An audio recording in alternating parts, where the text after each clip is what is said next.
থেকে ডাইরেক্ট আমরা চলে এসেছি কনের সামনে। এই যে আমাদের কনেক, আমি সিঁদুরদানটা মিস করে গেছি। তা আজকে এখানে তত্ত্বগুলো আমরা এখানে সাজাচ্ছি, তত্ত্বগুলো ওকে প্যাক করে দিচ্ছি।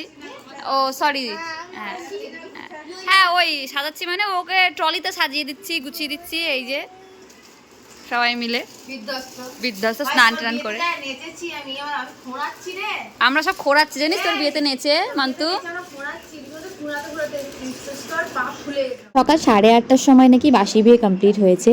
তারপর এসে একটুখানি ঘুমিয়ে নিয়ে আবার কিন্তু এখানে কাজ শুরু করে দিয়েছি আমরা তত্ত্ব প্যাকিংয়ের আর ব্যাগ প্যাকিংয়ের।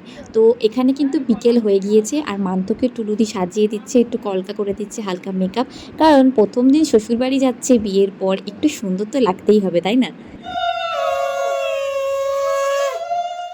আর এখন চলে এসেছে সেই সব থেকে কষ্টের মুহূর্ত যেটা, সেটা মানে হচ্ছে বিদায়বেলা। একটু পরেই কিন্তু মান্তুরা রওনা দেবে শ্বশুরবাড়ির জন্য। তাই মামি তার মেয়ে জামাইকে বরণ করে নিচ্ছে, মিষ্টি মুখ করাচ্ছে ও আশীর্বাদ করছে। একে একে অনেকেই কিন্তু আশীর্বাদ করেছে। আর এমন একটা মুহূর্ত এটা যে একমাত্র শুধু একটা মেয়েই বোঝে আর তার বাড়ির লোকই বোঝে যে কতটা কষ্টের মধ্যে দিয়ে এই সময়টা কিন্তু পার করতে হয়। না হলে এখানে নামি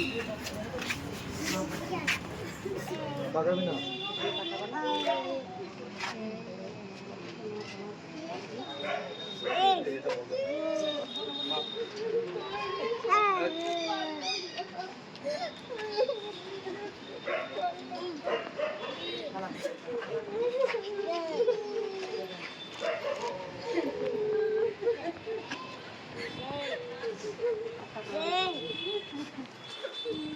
মান্তুরা এদিকে ভালোই ভালোই রওনা দিয়ে দিয়েছে।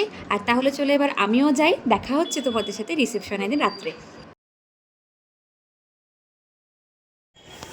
আজ হচ্ছে ফাইনাল ডে, মানে হচ্ছে রিসেপশন। আমরা সবাই রিসেপশনের জন্য রেডি হচ্ছি। ওই যে দেখতে পাচ্ছ সব টোটোতে করে চাপছে তত্ত্বফত্ত নিয়ে।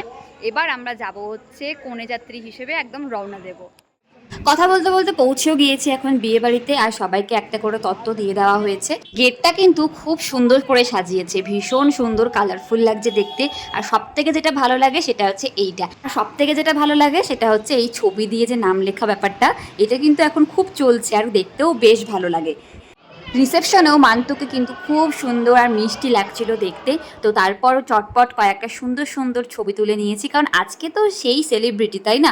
একদম ফাঁকা পাওয়াই যাচ্ছিল না, তার ফাঁকেও কয়েকটা সুন্দর সুন্দর ছবি কিন্তু আমরা তুলে নিয়েছি। আর সেটাই কিন্তু তোমাদের সাথে শেয়ার করলাম। তো জানিও যে কেমন লাগছে আমাদেরকে দেখতে। 501টা ছবি তোলার পর এসে বসলাম সেই ঘরে যেখানে কন্যাযাত্রীদেরকে বসানো হয়েছিল। আর এসে দেখছি যে এখানে টিফিন দেওয়া হচ্ছে। এখন চলে এসেছি এখানে দেখতে যে কি কি স্টল দেওয়া হয়েছে। তো প্রথমেই চোখে পড়লো ফুচকা স্টল, তারপরে এখানে ছিল নানান রকমের কোল্ড ড্রিঙ্কস, আর ছিল পকোড়া। ওই যে সব থেকে ভিড় যেখানে, সেটাই হচ্ছে কিন্তু পকোড়া স্টল। আর পানের স্টলটাও কিন্তু দেখো কি সুন্দর লাগছে দেখতে, না? একদম কালারফুল।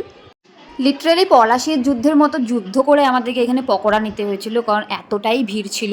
আর তারপর পকোড়াটা খেয়ে বুঝলাম যে এত কেন ভিড় স্টলে। খুবই ভালো ছিল খেতে। তারপর সোজা চলে এসেছি খাবারের জায়গায়।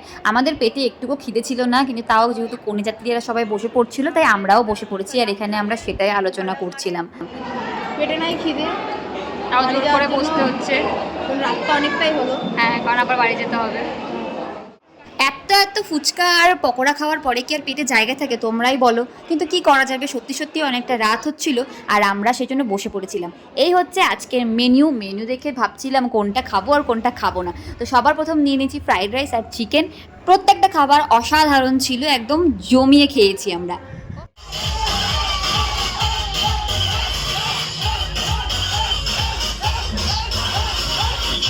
নিচে এসে দেখছি যে ব্রাইড এখানে হাওয়া খাচ্ছে আর ফটোশ্যুট করছে, আর কন্যাযাত্রীরা জমিয়ে নাচ করছে। তো আমরাও হেভি নাচ গান করে তারপর এখন সোজা যাব হচ্ছে বাড়ির দিকে। তো ভিডিওটা যদি তোমাদের ভালো লেগে থাকে তাহলে কিন্তু অবশ্যই লাইক করতে ভুলো না। দেখা হবে পরের ভিডিওতে।